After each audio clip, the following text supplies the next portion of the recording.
Good morning friends. 16 अक्टूबर 2023 के current affair में आपका स्वागत है। दोस्तों, आज कुछ नए नए क्वेश्चंस हम लाए हैं आपके लिए, जो आपके परीक्षा के लिए बहुत ही इम्पोर्टेंट हैं। 16 अक्टूबर के करंट अफेयर चलिए देखते हैं। पहला क्वेश्चन है, विच स्पेस एजेंसी से थॉमस पेस्केट अफिलेटेड टू। थॉमस पेस्केट किस अंतरिक्ष एजेंसी से संबंध है? दोस्तों, एक थॉमस पेस्केट नाम के एस्ट्रोनॉट हैं वो इस समय इंडिया में आए हुए हैं। और वो किस स्पेस एजेंसी से संबंध रखते हैं? दोस्तों देखिए, इस टाइम तो वो फ्रांस स्पेस एजेंसी से संबंध रख रहे हैं। और उनकी जो कैरियर है उनको एस्ट्रोनॉट यूरोपियन स्पेस एजेंसी द्वारा चुना गया है। और उनके बारे में यहाँ देखिए, Thomas Gertier is a French aerospace engineer, pilot, European space agency astronaut. He was selected by ESA. He was selected by ESA as a candidate in मई 2009। कहाँ वो पैदा हुए हैं, बोर्न हुए हैं फ्रांस में। उनके स्पेस मिशंस कौन कौन हैं? स्पेस एक्स हैं, क्रू 2, एक्सपेडिशन 50, 65, 51, ये 3 मिशन हैं। Soyuz MS-03 first space flight उनका एक्सपीडिशन 50 नाम से था। तो वो क्या है कि इस टाइम भारत आए हुए हैं और अपनी स्पेस एजेंसी के कुछ उनके द्वारा कुछ योगदान दिया जाएगा, कुछ नई नई चीज़ें हमारे इसरो द्वारा उनसे सीखा जाएगा। हालांकि अपने ही भारत में बहुत से एस्ट्रोनॉट हैं, उनकी ट्रेनिंग इस टाइम रसिया में चल रही है। जो अपना अगला मिशन है गगनयान मैन मिशन, उसमें मैन आदमी लोग को भेजा जाएगा, जिसमें 2 आदमी और 1 महिला को भेजा जाएगा। उसके लिए ट्रेनिंग कर रहे हैं। तो थॉमस पेस्केट अपने इंडिया में आए हुए हैं, तो इनसे ध्यान दीजिएगा कि ये फ्रेंच एस्ट्रोनॉट हैं। क्या है? फ्रेंच एस्ट्रोनॉट है। Okay, next question, in which Indian state is the रण उत्सव सेलिब्रेटेड? रण उत्सव किस स्टेट में मनाया जाता है? दोस्तों, एक रण उत्सव है वो गुजरात में मनाया जाता है। कहाँ? गुजरात में मनाया जाता है। गुजरात में रण उत्सव काफ़ी पॉपुलर है। वो Rann Utsav starting from 10 November 2023 to 25 sorry, वो 10 नवंबर से स्टार्ट होता है और 25 फरवरी तक रहेगा इस 2024 में, 2023 से 2024 तक। ठीक है, ये अक्टूबर महीने से स्टार्ट होता है और फरवरी तक चलता है। इसमें कुछ इम्पोर्टेंट चीज़ ये है कि इसमें ये देखा जाता है यहाँ पे reflection at the time, the reflection of the moons light on the white sand. जो रण ऑफ कच्छ में वहाँ पे वाइट सैंड है, वहाँ पे सूर्य का रिफ्लेक्शन होता है, और वो चीज़ देखने के लिए वहाँ पे लाखों की जनसंख्या में वहाँ पे लोग भीड़ इकट्ठा होती है। ठीक है, और वो एक तरह से फेस्टिवल के रूप में उसे मनाया जाता है। ये काफ़ी दिन तक चलता है। ठीक है दोस्तों, आपको जानने वाली चीज़ सिर्फ ये है कि रण उत्सव कहाँ मनाया जाता है। रण उत्सव कहाँ मनाया जाता है? तो आपको गुजरात में मनाया जाता है। अभी ये स्टार्ट नहीं है, लेकिन इसके बारे में तैयारियां चल रही हैं, तो इसलिए क्वेश्चन आ गया है, तो पहले से ही आप इसे ध्यान में रखिएगा। ओके फ्रेंड्स, नेक्स्ट क्वेश्चन की तरफ चलते हैं। Doctor APJ Abdul Kalam birth anniversary commonly refers to as Kalam Jayanti is celebrated on which date? कौन से तारीख को कलाम साहब की जयंती मनाई जाती है? आप सभी लोग को तो पता होगा, फिर भी जिन्हें नहीं पता है उन्हें ये जानने वाली बात ज़रूर है, क्योंकि हमारे जो कलाम साहब हैं वो हमारे देश के राष्ट्रपति भी रह चुके हैं और उनका स्पेस साइंस में काफ़ी योगदान रहा है। आपको जानना बहुत ज़रूरी है। उन्हें द मिसाइल मैन के नाम से जाना जाता था। उनका एक प्रोजेक्ट था, वो काफ़ी चर्चित प्रोजेक्ट था, innovative for the next generation. ये प्रोजेक्ट उनका काफ़ी चर्चित था। उन्हें अवार्ड भी मिला हुआ है भारत रत्न का 2000 में, सन 2000 में। और उनकी बीक है wings of fire, okay friends, doctor APJ Abdul Kalam की बर्थ एनिवर्सरी कब है? 15 अक्टूबर को मनाई जाती है। ठीक है फ्रेंड्स, नेक्स्ट क्वेश्चन की तरफ चलते हैं। What does APEDA stand for? दोस्तों एक संस्था है अपेडा, ये संस्था है इंडियन संस्था है, इसका नाम है अपेडा। अपेडा दोस्तों इसका काम है इसका काम है agriculture and process food product export development authority. ये क्या है? ये क्या करते हैं? ये एक तरह से फूड डेवलपमेंट और उसको एक्सपोर्ट पे अपना अथॉरिटी जताता है। एक तरह से पूरे अपने भारत में जो भी प्रोडक्ट होते हैं, जैसे इंडिया में कोई एक अच्छा प्रोडक्ट हो गया तो उसे उसे ये वो नाम देता है। उसे क्या देता है? नाम देता है इंटरनेशनल लेवल पे, इंटरनेशनल नाम देता है ताकि वो इंटरनेशनल मार्केट में बिके और अपने देश का ट्रेड बढ़े। ओके फ्रेंड्स, तो हमें क्या जानकारी रखना है कि अपेडा वो किस मिनिस्ट्री के अंतर्गत आता है? APEDA ministry of commerce and industry के अंतर्गत आता है। ओके फ्रेंड्स, इसका प्राइमरी ऑब्जेक्टिव क्या है? Developing and promoting export of agriculture and food products. Okay, Punjab में एक बासमती राइस है, उसे ये अपेडा द्वारा इस बासमती राइस को इंटरनेशनल लेवल पे पहचाना गया है, उसे एक मान्यता दी गई है। ओके, और इस बासमती राइस को इंटरनेशनल लेवल पे अब उसका व्यापार होता है। इसकी स्थापना कब हुई थी? 1965। तो इसमें हमें जानने वाली चीज़ क्या है? सिर्फ अपेडा के बारे में जानना है कि इसकी स्टैब्लिशमेंट कब हुआ था? 1965 में। और इसका काम क्या है? इसका काम क्या है? ये एक संस्था है जो किसी भी भारतीय प्रोडक्ट को इंटरनेशनल मार्केट में पहचान देती है। ओके, नेक्स्ट क्वेश्चन की तरफ चलते हैं। Where is the world health summit typically held? ज़्यादातर जो विश्व स्वास्थ्य शिखर सम्मेलन है आमतौर पर कहाँ आयोजित किया जाता है? देखिए, ये आमतौर पे किया जाता है बर्लिन, जर्मनी में।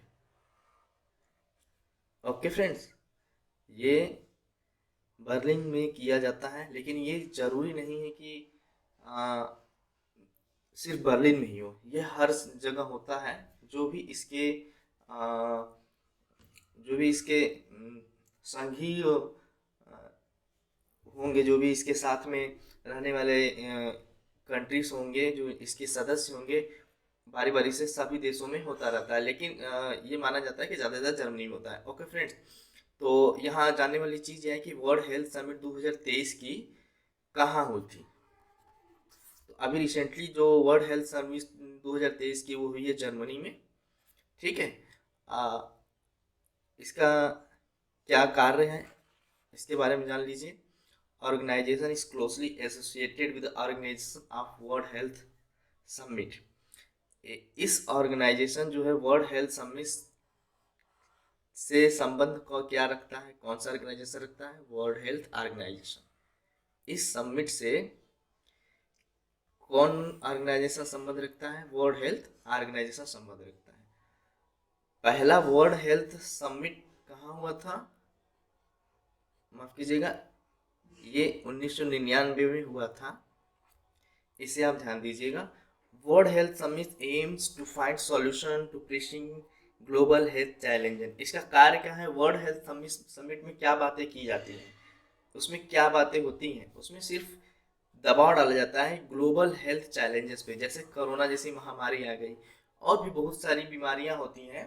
एक तरह से कहें तो प्राइमरी हेल्थ केयर पे ज़्यादा ध्यान दिया जाता है, प्राइमरी हेल्थ केयर पे। ठीक है दोस्तों, आप ध्यान दीजिएगा। WHO कब स्थापना हुई थी? WHO की 1948 में। इसका हेडक्वार्टर कहाँ है? जेनेवा में है। इसके कितने मेंबर हैं? 194 मेंबर हैं। ओके फ्रेंड्स, कितने मेंबर हैं? 194 मेंबर हैं, 194 मेंबर हैं। ठीक है, पूरे विश्व में 6 रीजन में 194 मेंबर हैं। कितने हैं? 194 मेंबर है, और 6 रीजन है इसके। 6 रीजन में इसके रीजनल ऑफिस भी हैं। ओके, तो हमें ध्यान देने वाली कौन सी बात है कि WHO का हेडक्वार्टर कहाँ है? तो WHO का हेडक्वार्टर है स्विट्जरलैंड जेनेवा में है। ठीक है, ये चीज़ है। और 2023 की वर्ल्ड हेल्थ समिट कहाँ हुई थी? वो हुई थी जेनेवा में। ओके, नेक्स्ट क्वेश्चन चलते हैं। Where was the 141 International Olympic Committee session inaugurated? दोस्तों अभी हाल ही में 141वां अंतर्राष्ट्रीय ओलंपिक समिति का उद्घाटन किया गया। ये कहाँ हुआ? दोस्तों ये मुंबई में हुआ। ये कहाँ हुआ है? इस बार मुंबई में हुआ। इससे पहले इंडिया में हुआ था, 86वां सेशन हुआ था। इंडिया में 86वां सेशन हुआ था, जो कि 1983 में हुआ था। 1983 के बाद भारत का जो नंबर आया है 2023 में। दोस्तों एक तरह से देखा जाए तो पूरे लगभग 30-40 साल हो गए। हाँ, तो इतने समय बाद भारत का आया है उसको ऑर्गेनाइज करने का, सेशन को ऑर्गेनाइज करने का। हालांकि ओलंपिक अभी हमारे देश में थोड़ी ना हो रहा है कि नहीं, ये आप भी सोच रहे हैं कि नहीं हम ओलंपिक सेशन हो रहा है तो हमारे देश में ही होगा। नहीं, ये एक तरह से इंटरनेशनल लेवल पे मीटिंग होती है जिसे लोग उसमें बातें करते हैं कि क्या होगा, क्या कौन से नए नए गेम्स होंगे और क्या, ये सारी चीज़ें उस मीटिंग में होती हैं। तो इस मीटिंग की अध्यक्षता जो है इंडिया कर रहा था। क्या कौन कर रहा था? इंडिया कर रहा था। तो इस बार 9-10 उम्मीद किया जा रहा है कि नियरली 10 नए गेम्स इस बार ओलंपिक में होंगे। ठीक है फ्रेंड्स, तो जो इससे पहले वाली जो सिटी होस्ट की थी 140 वाली, वो लुसाने स्विट्जरलैंड में हुआ था। ओके, लुसाने स्विट्जरलैंड में हुआ था। ठीक है फ्रेंड्स, हमें जानने वाली चीज़ है कि इस बार जो 2024 का ओलंपिक होगा वो कहाँ होगा? पेरिस में होगा। कहाँ होगा? पेरिस में होगा। और 2028 का ओलंपिक कहाँ होगा? लॉस एंजल्स में होगा। तो पहले से ही इसे आप ध्यान में रखिएगा, ये सारे क्वेश्चन आते हैं। ये नहीं कि ओलंपिक होने के बाद आएगा, वो पहले से ही क्वेश्चंस में आ जाते हैं। ठीक है फ्रेंड्स, नेक्स्ट क्वेश्चन की तरफ चलते हैं। ध्यान दीजिएगा, ये ओलंपिक की बात नहीं है, ये एक मीटिंग थी। तो मीटिंग भी काफ़ी महत्वपूर्ण रखती है क्योंकि हमारे प्राइम मिनिस्टर इसकी अध्यक्षता की थी। ठीक है फ्रेंड्स, नेक्स्ट क्वेश्चन की तरफ चलते हैं। पर tournament did Raunak Sadhwani win? Raunak Sadhwani अपने इन भारत के एक प्लेयर हैं। वो किस चीज़ के प्लेयर है? वो चेस प्लेयर हैं। चेस प्लेयर हैं। वो हाल ही में the FIDE world junior rapid chess championship का खिताब जीते हैं। रौनक साधवानी कहाँ है? कहाँ के हैं? वो भारतीय मूल के, एक भारतीय मूल के, क्या वो भारतीय के हैं दोस्तों, सॉरी इस बात के लिए, ये भारत के ही हैं। ये चेस में अपना हाथ जमा रहे हैं इस समय इंटरनेशनल लेवल पे। वो एक प्राइज़ जीते भी हैं। प्रधानमंत्री जी ने उनको धन्यवाद भी कहा है और उनको शुभकामनाएं भी दी। वो इस समय अंडर 10 में हैं। इस समय वो अंडर 10 के कॉमनवेल्थ में खेल रहे हैं। हाँ, 2015 में भी वो 2015 में अंडर 10 के कॉमनवेल्थ चैंपियनशिप में वो जीते हुए थे। तो वो किस फॉर्मेट में जीते हुए? वो रैपिड चेस के फॉर्मेट में जीते हैं। हालांकि चेस के प्लेयर हैं, और वो किस फॉर्मेट है? जो फॉर्मेट है वो रैपिड चेस फॉर्मेट है। कौन सा फॉर्मेट है? Rapid chess. एक तरह से कहा जाता है वो काफ़ी तेज़ी से वो खेला जाता है चेस। ठीक है फ्रेंड्स, उस किताब का नाम क्या है? FIDE world junior rapid chess championship, यही किताब उन्होंने जीता हुआ है। ठीक है फ्रेंड्स, तो ध्यान दीजिएगा, कोई पूछे रैपिड का खिताब के कौन से भारतीय खिलाड़ी ने जीता, तो कौन है? रौनक साधवानी। Which cities और ports are typically involved in the ferry services connecting India and Sri Lanka? दोस्तों हाल ही में इंडिया और श्रीलंका ने फेरी सर्विस की शुरुआत की है। फेरी सर्विस क्या होती है दोस्तों? नाव की सेवा। तो इंडिया और श्रीलंका के बीच नाव की सेवा शुरू हुई है। वो कहाँ से शुरू हुई है? चेन्नई और कोलंबो पोर्ट के बीच में।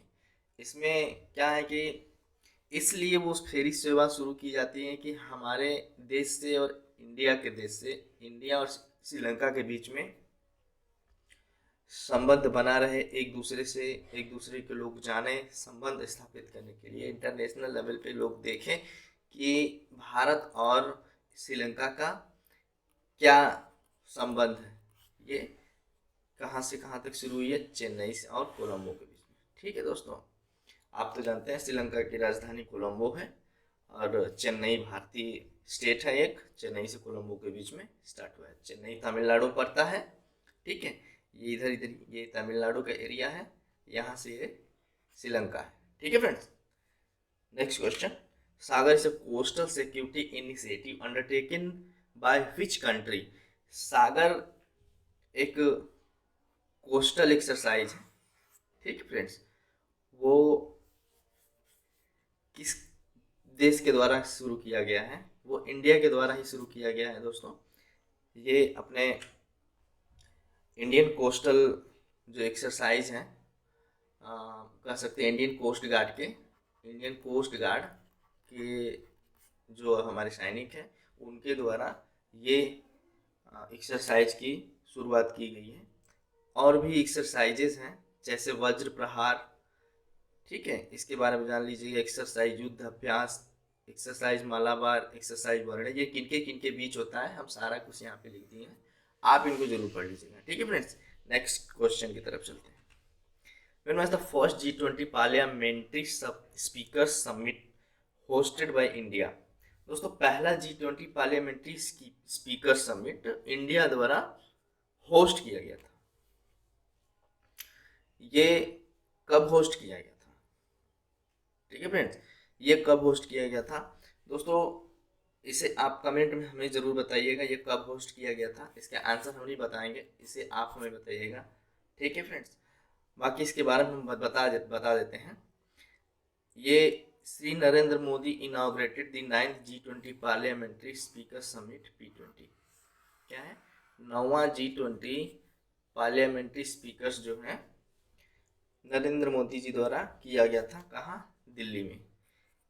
ठीक है फ्रेंड्स, इसे आप ध्यान दीजिएगा। यहाँ पे जो first G20 parliamentary speaker summit की बात है, ये पहली बार होस्टेड बाय इंडिया, ये इंडिया द्वारा पहली बार होस्ट किया गया है। ठीक है फ्रेंड्स, इंडिया द्वारा पहली बार होस्ट किया गया है। और किसकी प्रेसिडेंसी में, G20, इंडिया G20 प्रेसिडेंसी, किसके, इंडिया के G20 प्रेसिडेंसी में, इंडिया के G20 की अध्यक्षता में ये किया गया है। और इसका थीम क्या है, theme of parliaments for one earth one family on one future. Okay friend, ये इसलिए किया गया है कि जो समिट होते हैं तो उसमें अपने ऑफिशियल्स और अपने देश के डिप्लोमेट्स, ये सभी लोग मिलके इस समिट को संपन्न करते हैं। ठीक है फ्रेंड्स, तो इसे आप ध्यान दीजिएगा। तो किसकी अध्यक्षता में 9वां पार्लियामेंट्री समिट हुआ था, नरेंद्र मोदी जी द्वारा। और G20, इंडिया के G20 अध्यक्षता में जो समिट हुई है वो इंडिया द्वारा किया गया है। ठीक है फ्रेंड्स, तो ये कब हुआ है इसे आप हमें कमेंट बॉक्स में जरूर बताइएगा। नेक्स्ट क्वेश्चन की तरफ चलते हैं। Where is the Gaza strip located. दोस्तों गाजा का नाम तो इस समय सभी लोग गाजा के नाम से वाकिफ होंगे, क्योंकि गाजा इस टाइम चर्चा पे है। हाँ, तो ये कहाँ स्थित है, ये कहाँ स्थित है, इन द मिडिल ईस्ट। कहाँ स्थित है, इन द मिडिल ईस्ट। दोस्तों ये भूमध्य सागर के ईस्ट में लोकेटेड है। कहाँ है, ईस्ट में लोकेटेड है। ये गाजा स्ट्रिप है, देखिए ये कहाँ है, ये गाजा है। ठीक है दोस्तों, ये जो सफ़ेद वाला एरिया है ये इजरायली एरिया है। कौन सा एरिया है, इजराइल का एरिया है। ठीक है फ्रेंड्स, अभी जो विवाद हो रहा है अपने इजराइल और हमास के बीच में, तो ये क्षेत्र जो है ये हमास है, ये हमासी क्षेत्र है। ठीक है, ये कौन सा क्षेत्र है, हमासी क्षेत्र है, जो पैलेस्तीन के कब्जे में है। किसके कब्जे में है, पैलेस्तीन के कब्जे में। और ये क्षेत्र जो है इजराइल के कब्जे में है। तो अभी जो युद्ध हो रहा है इसी क्षेत्र को लेकर युद्ध हो रहा है। ये इसलिए इस क्षेत्र को लेकर युद्ध हो रहा है कि 1948 में जो अमेरिका द्वारा इसे कहा गया कि आप अपने लिए, इजराइल को कहा गया कि आप अपने लिए एक अपना खुद का रहने का एक जगह बना लीजिए, क्योंकि उस समय पहले इसे कोई नहीं मानता था कि ये देश था इजराइल को। तो अमेरिका द्वारा प्रथम विश्व युद्ध के बाद ये सभी जो है अमेरिकी कब्जे में थे, तो अमेरिका द्वारा इसे कहा गया कि आप अपने लिए एक नोटिफिकेशन पास किया गया अमेरिका द्वारा कि आप अपने लिए इसे यहाँ पे एक जगह बना लीजिए। ये इसलिए कहा गया क्योंकि ये इजराइल लोग हैं, इजरायली लोग, ज़्यादा लोग यहूदी को मानते हैं, यहूदी अपने रिलीजन से संपर्क रखते हैं, तो इसलिए उन्हें कहा गया कि आपने यहाँ पे एक जगह है तो इस जगह पे बना लीजिए। ठीक है, तो इजरायली लोग क्या किए, यहाँ पे एक अपना अपना रिलीजन का एक सिंबल बना लिए और उसे मानने लगे कि यही हमारे यहूदी धर्म का वो यहूदियों का जो यहूदी धर्म के जो उनके मेन भगवान थे, उनके लिए एक यहाँ पे स्थान हो गया। तो जो यहाँ पे इस्लामिक स्टेट्स के कुछ कंट्रीज थे, वो भी इस जगह को मानते हैं कि हमारे इस्लाम धर्म के गुरु का ये एक जन्म का स्थान है। तो इसलिए इस जगह के लिए दोनों देश अभी मारपीट कर रहे हैं। तो इस टाइम हमास और इजराइल के बीच में काफ़ी ज़्यादा युद्ध चल रहा है, जो काफ़ी स्थिति खराब है। ठीक है फ्रेंड्स, तो इससे सबसे ज़्यादा जानने की जरूरी क्या है, गाजा स्ट्रिप ये है। पहले ये जो गाजा स्ट्रिप था, ये इजिप्ट के कब्जे में था। ठीक है दोस्तों, इधर ही से वो स्वेज कैनाल जाती है। ठीक है फ्रेंड्स, नेक्स्ट क्वेश्चन पर चलते हैं। Who was awarded the Saraswati सम्मान 2022? दोस्तों 2022 का सम्मान जो है 2023 में मिल रहा है। 2022 का सम्मान 2023 में मिला, वो किसे मिला, वो शिव शंकरी जी को मिला है। किसे? शिव शंकरी जी को मिला है। इसमें जो प्राइज मनी 15 लाख रुपये मिलती है। अब ये किस फाउंडेशन द्वारा दी जाती है? के बिरला फाउंडेशन द्वारा दिया जाता है। और भी पुरस्कार है के बिरला फाउंडेशन द्वारा दिया जाता है। कौन सा पुरस्कार है? व्यास सम्मान है, बिहारी पुरस्कार जो है बिरला फाउंडेशन द्वारा दिया जाता है। ठीक है फ्रेंड्स, दोस्तों आज के क्वेश्चन खत्म हुए। ये 10-12 इंपॉर्टेंट क्वेश्चन थे आपके लिए जो हमने छाट के लाए हैं। काफ़ी मेहनत लगता है दोस्तों आप तक पहुंचाने में ये कंटेंट, तो आपसे रिक्वेस्ट है प्लीज़ मुझे एक सब्सक्राइब कीजिए, लाइक कीजिए और बेल आइकन का बटन ज़रूर दबाइएगा। ठीक है फ्रेंड्स, मिलते हैं नेक्स्ट सेशन में। Thank you.